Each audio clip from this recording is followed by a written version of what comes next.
Kesi iliyokuwa inawakabili viongozi wa Chama cha Demokrasia na Maendeleo Chadema inatarajiwa kuendelea siku hii ya leo. Kesi ya jinai ambayo ina namba 48250 ya mwaka 2025 ya kukiuka mahakama inawakabili vigogo wa Chadema wakiongozwa na makamu mwenyekiti wake wa Tanzania Bara John Wegesa Heche inaendelea tena leo Jumanne Oktoba 28 mwaka 2025 Mahakama Kuu ya Tanzania masijara ndogo ya Dar es Salaam. Kesi hiyo iliyofunguliwa kwa hati ya dharura na aliyewahi kuwa makamu mwenyekiti wa Chadema Zanzibar Saidi Issa Mohamed na wenzake wawili Ahmed Rashid Hamis na Maurida Anakom inaendelea leo kwa ajili ya mahakama kusikiliza mapingamizi yaliyowekwa na wajibu maombi sambamba na kuanza kusikiliza kesi ya msingi.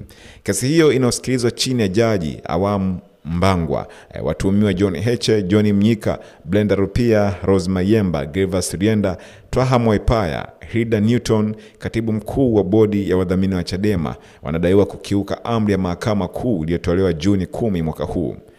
Awali washtakiwa katika kesi hiyo walipigwa marufuku kujihusisha na shughuli zozote za kisiasa na kiutendaji kwa mwamvuli wa Chadema hadi hapo kesi hiyo itakapotolewa uamuzi, lakini walifanya kinyume chake.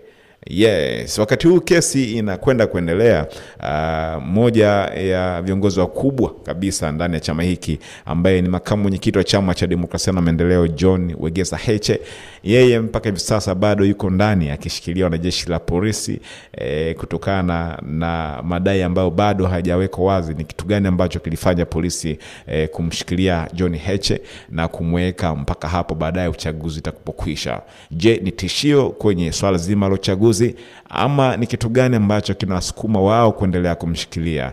Weka maoni yako kwenye comment, tuambie wewe unafikiria nini. Je, kuna kitu kingine nyuma pazia? Na vipi kuhusu kesi yake hii?